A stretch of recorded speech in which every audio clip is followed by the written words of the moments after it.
Hello, and welcome to the latest episode of All In, the Sustainable Business Podcast. I'm David Grayson, calling in today from London in the UK, joined by Mark over, I think, in California. Mark? At home in California today, David. Good to see you as always, and looking forward to today's episode. Likewise. And our guest today is Dr. Marie-Hélène Pelletier, who I think is coming in from Vancouver. That's right. Fantastic. So I'm outnumbered on the Canadian contingent today, yet again. As is often true, David. As is often true. Now, Marie-Hélène, or MH, as she's said, we can call her, is a psychologist with an MBA. She's a workplace mental health expert and the author of The Resilience Plan, a strategic approach to optimizing your work performance and mental health. And her core argument is, at least I thought so, deceptively simple. Resilience is not a given, it's a strategy. And for leaders trying to build sustainable businesses, that raises a deeper question for me. How do we lead ethically and authentically without depleting ourselves, our teams, or the systems that we depend on? So, MH, welcome. Thank you. It's a pleasure to be here with you both. Thank you. Well, thank you for doing this podcast. We always like to start just by asking our guests to fill in a little bit further the bio as to how you got to where you are today. What were some real turning points in your career? Well, and maybe I'll actually go to why the book, because that's sort of ultimately where everything culminated. I got there because I started as a psychologist, ended up doing research in the area of telehealth, which is 20 years ago. This is how I would tell people we should really try to provide psychotherapy via video conferencing. And people were telling me, why would you ever do that? And and my research was considered, my PhD research was considered ambitious, which I initially thought was a compliment. It's not. You say this to someone. But through this, ended up having to manage a lot of people, a lot of money, because of the technology required at the time. Internet was not fast enough to do the research I was doing. So all this led to the interest in management, leadership, and then I progressed through the whole variety of leadership roles, starting from managing a call center to middle management to C-suite, and then eventually, which is what I've been doing the past number of years, doing keynote speaking, executive coaching, and working as a psychologist.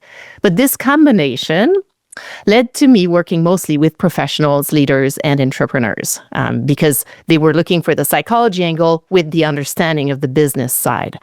And I see this if I'm talking just to business people. There is this piece missing. If I'm talking to just my psychologist colleagues, there is this understanding not there. So I serve as a translator, not just French to English, but also business to psychology. But the book came because really at this intersection of psychology and business, noticing how people, business professionals, leaders, entrepreneurs, were very much hearing the message from psychology of the things you need to do to sustain the quality of judgment, the quality of decision-making, of ethical decision-making, exactly to your point as well. So understanding this, but not being able to translate it in their reality.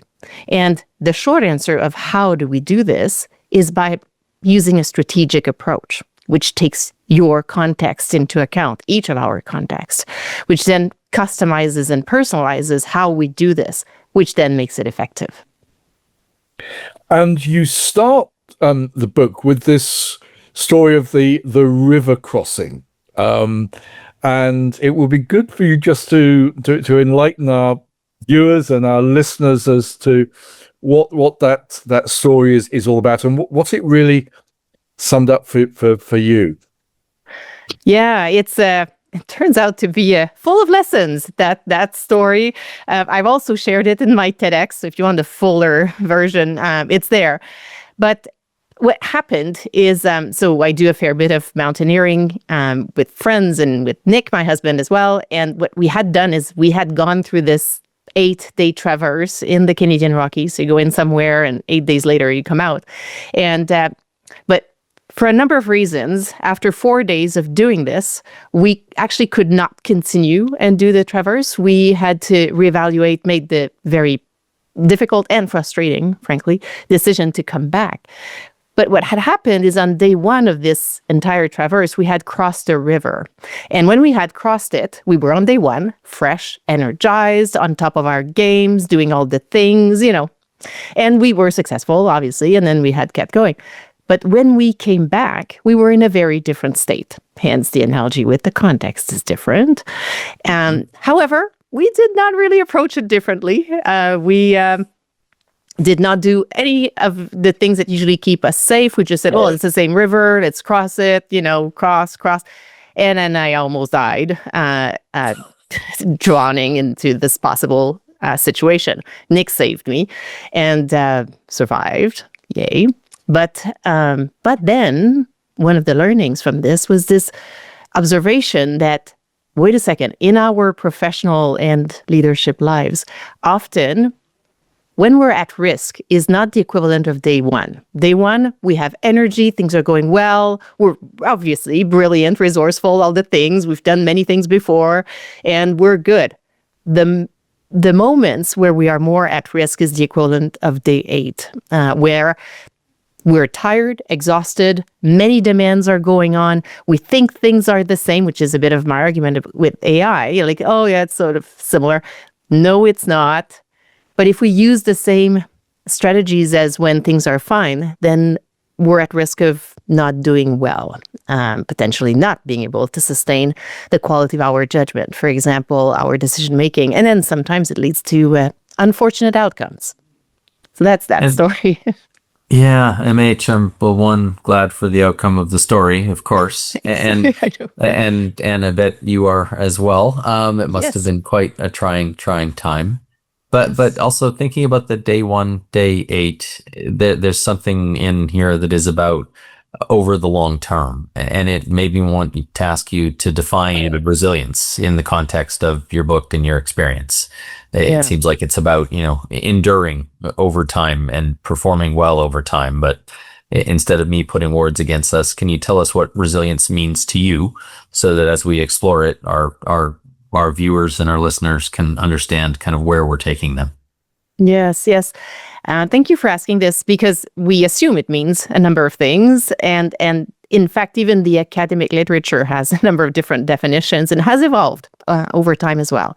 So at the basic level, it's our ability to go through adversity or demands and come out even stronger. So there's a learning component to this.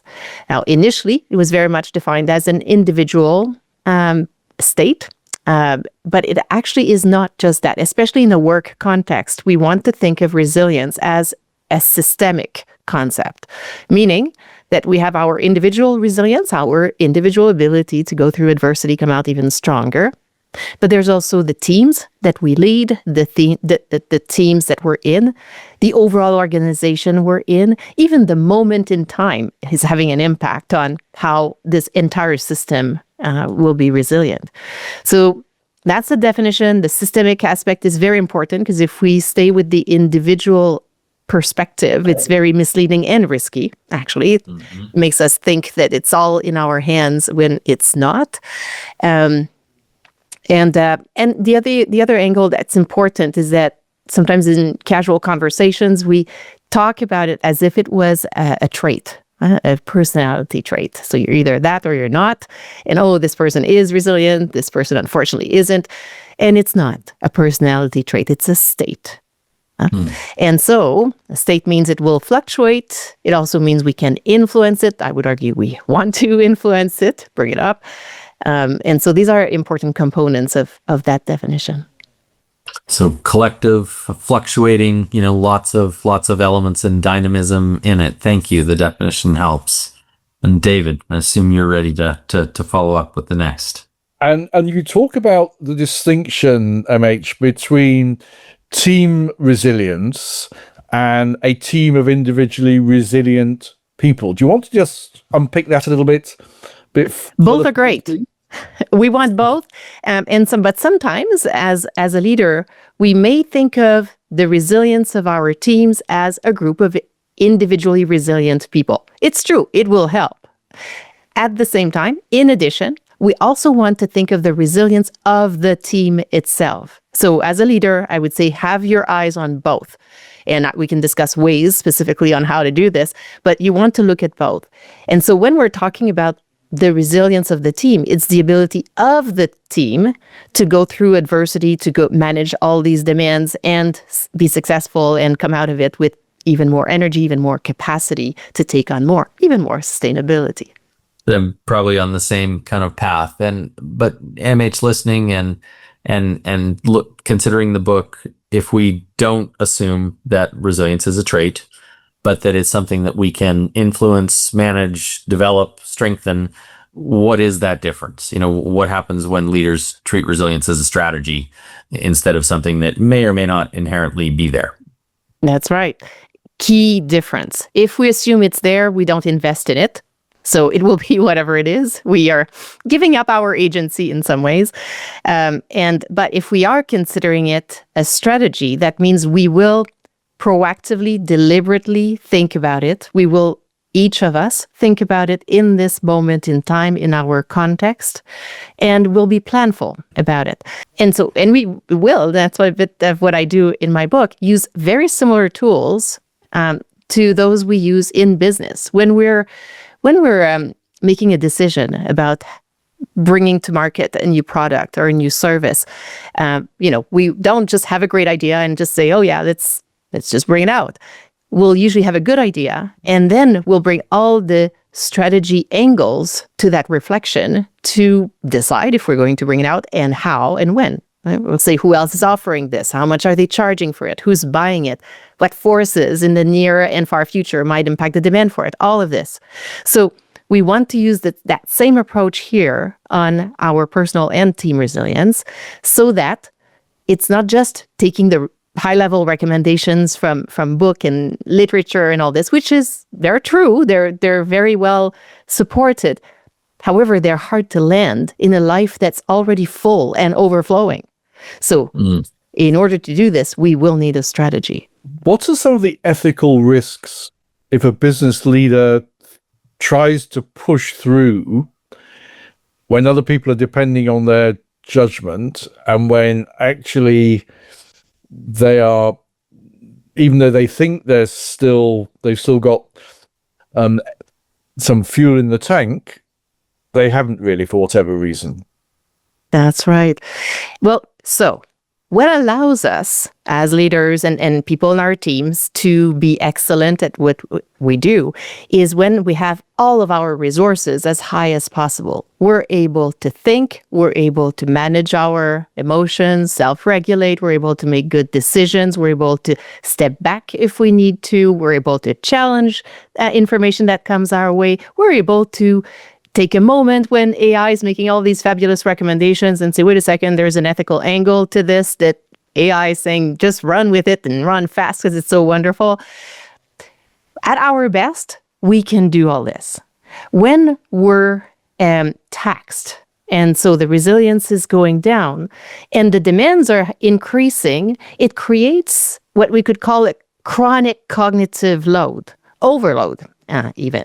And as that happens, and we've all been there, right? When it feels like we're a computer with 200 tabs open, and it just feels like we know we need focus, we know we need to slow this down, and it's harder, right?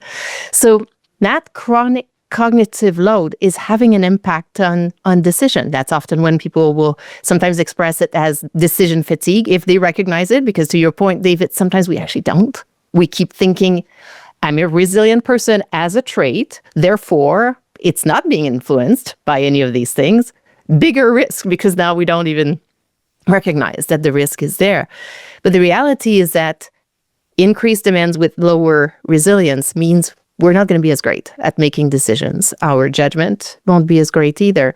And we actually know this from research specifically, research in general on ethical decision making, but we actually now have emerging academic research on the impact of the use of AI in our ability to remain ethical in our decision making. And you may have seen or heard some of this, but want it or not, part of what happens is there's an ethical drift. The information's coming, it's coming fast, it's coming from sources that we know in some ways have access to more data, more analysis, all these things. And for whatever reasons, without us really wanting it, it sort of shifts a bit our ability to maintain for example, the ethical line. And so one of the things we want to do with this is even just knowing this, hence more training, more information, helps us keep a perspective on those risks and ideally keep our focus on increasing our resilience, again, strategically, so that we can keep meeting these demands. So, MH, I'm wondering if, following David's question there are the risks, and you got into recognizing fatigue. And I wonder about admitting fatigue, that leaders are so often, they're leaders and there are egos and they don't want to appear vulnerable in front of anyone, perhaps mostly themselves, let alone their teams. And so I wonder if you can give us an example or two of how people can come to accept this and build it out as part of their leadership style. Like, folks, resilience is essential, and I'm going to model the behavior instead of burying this where it's comfortably been for most of my career so far. And look, I've been pretty successful so far, so why do this now? Why change? Mm-hmm. Yes, it's a great question. So perhaps two angles to this. There is as a leader myself, am I recognizing where I'm at and to myself and what to do about it? And then there is the impact on the team. How do I communicate? What do I communicate to the team, for example? So I'll give you some examples on each side. I work with a lot of senior leaders in my executive coaching. And if you've experienced coaching, that's also a place where you can, and ideally you will be challenged to think about this. And that can be wonderful because only you and your coach are having these conversations. So you have space, you have trust, you have someone that will help you find your blind spots and help you find what needs to happen for yourself in this situation to sustain your ability to be the best leader that you can be. So this part could be entirely personal to you. No one else will know about it necessarily, but it allows you to have a realistic read on where your ability to maintain good decision, good judgment, ethical decision-making, and bringing your best leadership self to your work, keeping an eye on what's your next step, all of these things that you need to do for yourself. No one else is going to do it for you. Some people do this with their executive coach. Some people will do it in conversations with a combination of people around them. Could be peers, mentors, spiritual leader. People that help you take perspective, step back and reflect. So that's one angle to this in terms of recognizing for yourself, increasing self-awareness, a concept we also have heard about in the context of emotional intelligence, very valid, very research-based. So there's that part. With regards to the teams, we want to be, I'm not going to tell you, share all this with your teams, be open about it, break the barriers and the stigma. No, we need to be realistic about where each culture is at. And by culture, I mean, it could be the culture of your team, culture of your organization, the country you're in, the moment in time. Again, we need to think of the fuller context. And that's important, not just in terms of how people may then respond to whatever you would say, but it's what impact are we looking to have? What will be useful for this group? What will push these individuals, say, in the team forward? So assuming that going along a bit with your example, it is not so much something that has been discussed. It's not here very much. One possible concrete step to take is, let's say as a leader, come in on Monday morning, people are asking, how was your weekend? And you went for your bike ride, or you went for a walk, or whatever you did that probably helped increase your resilience. So instead of just saying, oh yeah, went for a great walk, the weather was wonderful, went in the mountains, whatever. Instead, just add a small angle. Went for a great walk, the weather was fantastic, and I made sure I kept that walk even if I had tons of things to do, because I know it's good for my resilience. In a context where we have so much going on, we each need to invest in it. Simple, no massive heart on the table happening here. Most cultures can tolerate that kind of sentence. But what you've now done is you've opened that conversation. Your team knows that you're doing this for yourself, modeling that may be a good idea for them to do it. And also suggest that if there are challenges, now you could also bring it directly to the team. We could talk about examples there. But you're more likely to be a leader we can talk to. Mm-hmm. And all this. So there's a normalization factor to it there of by very simply modeling the behavior in kind of a relating of an everyday, every week thing. I do this because it keeps me sane, right? It's part of the, these are the things I need to be a better leader in this place. Absolutely. And sometimes as leaders, we don't think necessarily that we have this size of an impact. We consider ourselves one of the team. We're just all working together towards the same goal. And we are, and that's wonderful. Mm-hmm. But the reality is, if you're the leader of that team, it puts you in a position where sending these signals is very significant, way more than we realize. Mm-hmm. And so, very important. And that's leadership at all levels, isn't it? So that's the first line supervisor, even more probably than the CEO talking with his C-suite colleagues. Yes. It's everyone, really. And I would even argue, if we're not the leader of the team, we all have an influence on the team as well. So if someone's listening to us, they're not currently the leader of this team, but they're thinking, you know what, I could actually say something like that. Absolutely. Everyone's having an impact. The leader just happens to have even more because of the virtue of the role they're in. Now, I've been struck in the last 2 or 3 years going to a number of sustainable business conferences, both in the States and here in the UK.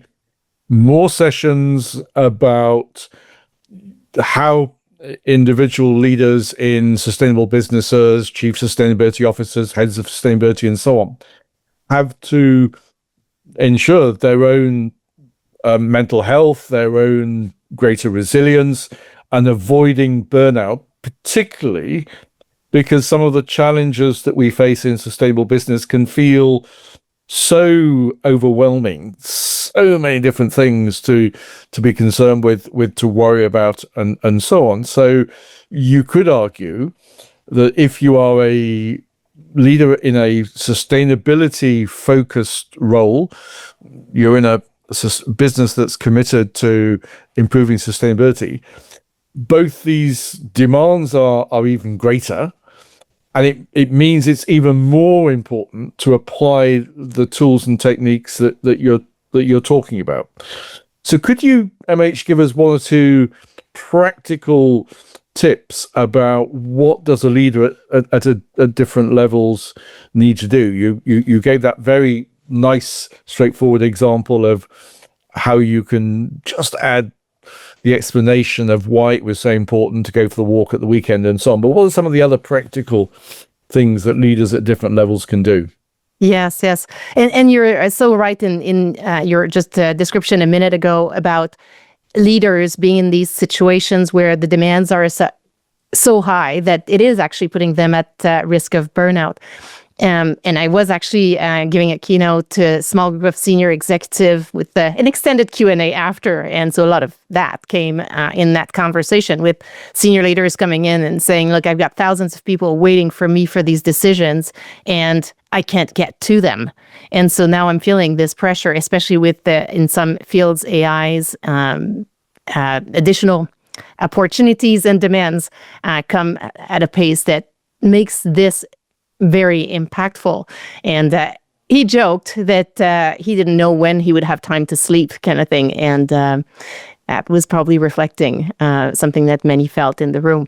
So in terms of concrete examples, in the book and in general, we have heard different things that, yeah, if we could magically bring all this into our lives, we would, and it would be wonderful. And yes, research would back it up. So examples, if we started from the top 4 variables, I'll start there, and there are many others, but it's not a situation where we want to say, well, MH, I don't like these 4, give me something else. We need the 4, and then we can build out. So, and you'll be like, what are the 4? You could tell me what they are. I'll tell you. One of them is exercise, 3 types of exercise: cardio, strength training, and meditative type activity, like meditation, yoga, tai chi. That's the first category, not in order, but one of 4. Second is nutrition, huge impact on our resilience. Third one would be sleep. You do want 7 to 9 hours. So if you think you've trained yourself to sleep 4, no, your brain needs more. Just the way it is. You and may have trained yourself, but it's not good for you. That's right. And then the fourth top 4 is relationships, spending time with people we enjoy spending time with. Now, there are others, time in nature, volunteer work, having good boundaries, all of these other things. So, and that's why it's so important to follow a strategic approach, because with a strategic approach, we look at what are your current sources of supply. If you're already exercising, you're doing your bike ride or whatever you're doing, we're not going to ask you to do more of that. We already have it. If we're looking at the types of demands you have, the types of values you have, oh, very much value family time. Oh, look at this. Family time I value. There's none of this happening in my life. Maybe that's a potential source of supply. Carving out and protecting that time even better. Right? It will depend from individual to individual. But I'll tell you, some of the examples that often end up within the strategy of a lot of leaders I work with. One is meditation, because it is something everyone understands, trust the research that it would be good for all of us. Some have tried it and then thought, MH, and you tell me this, is MH, it's not for me. I've tried it, brain did not calm down, it just made me more irritated, so no, not for me. Mm-hmm. You think it's not for you, that means it's even more for you. It's for everyone. And but you need to give it a longer time. It's as if sometimes highly performing leaders think that it can't be that complicated. You're just doing nothing and breathing. So therefore, once or twice should be enough to get there. And I usually say, look, if you had never done downhill skiing, would you expect that after a couple of times you'd be able to do a double diamond at Whistler or anywhere else in the world? No, you wouldn't. It's going to take time. So for right now, change the success criterion from calming your brain down to, did you press play on the app and do your best to bring your brain back every time the voice told you to do that? And if you do that, full success. So meditation is often making it as one of the tactics under managing my brain better, for example, in this strategy. Another one is sometimes managing my time better. And one of the tactics there is often just maintaining better boundaries, such that, for example, if I am with someone important for me in my life, now maybe the phone will be close to the door, not in my pocket or not in my hands with my eyes on it, for example. Small changes that allow us to create a momentum, but allow us also to better align your values as a person, but also as a professional and leaders with your actions. So these are some examples. There could be others, but these are some. So what's one thing that you wish every leader would ask themselves before saying yes to yet another demand on their time? Well, I mean, for some leaders, one of the tactics is actually to not say yes, to either say, no, I can't, if we were able to just say no immediately, or if right now it feels like you're overloaded, then at the most you say, I want to say yes, let me get back to you.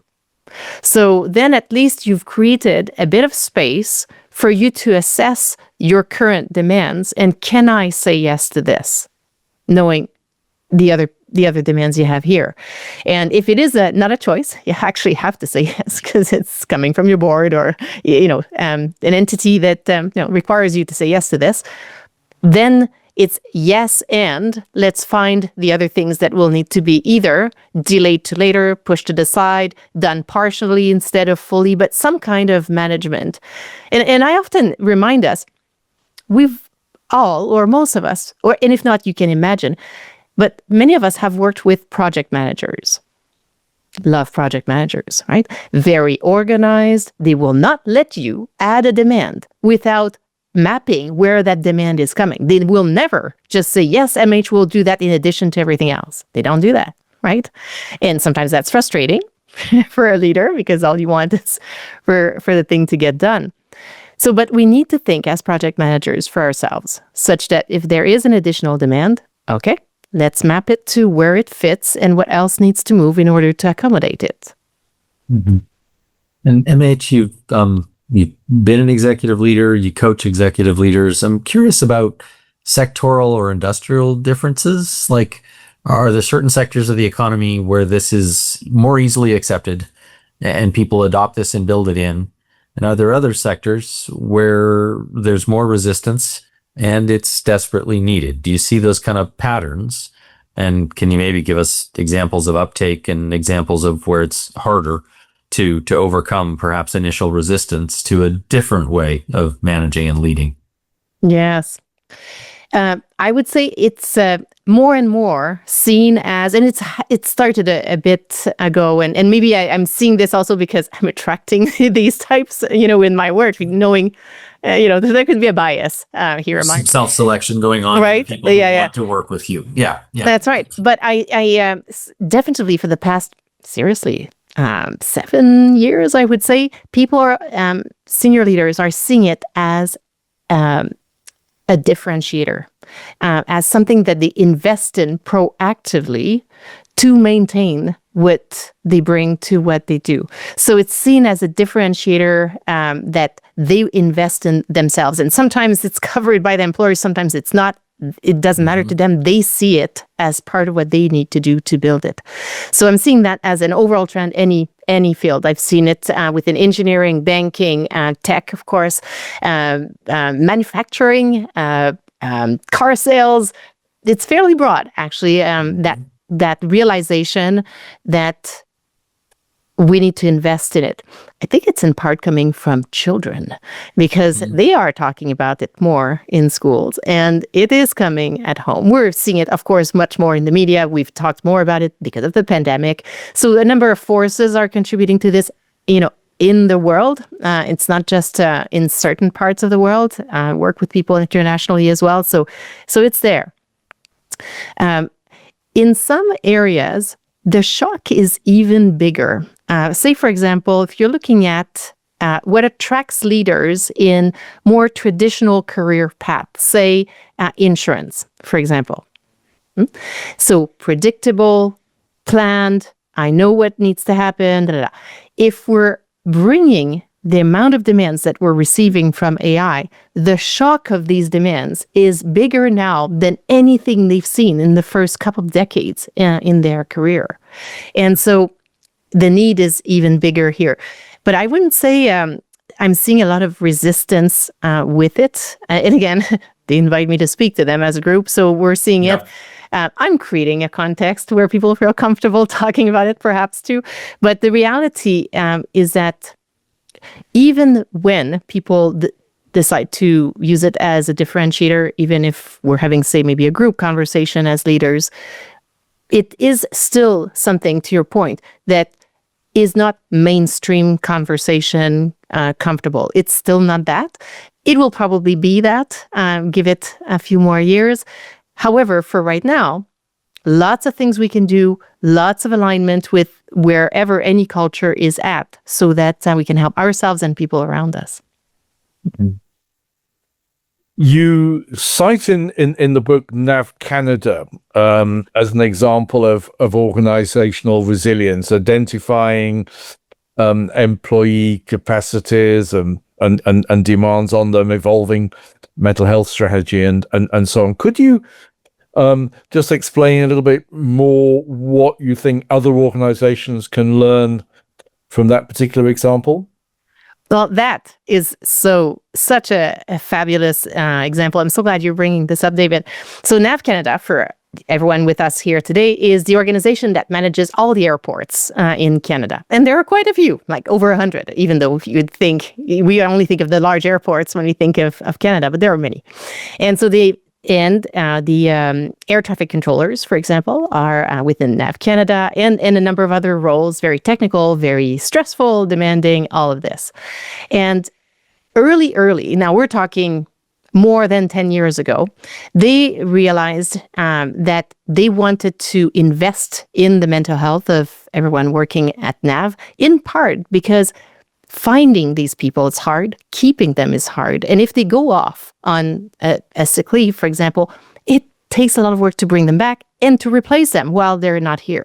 So there were very practical reasons to invest there, and they did, and they were pioneers in this area. This was at the beginning of. In Canada, they have the Mental Health Commission of Canada that created the national standard on psychological health and safety in the workplace. They were involved in that.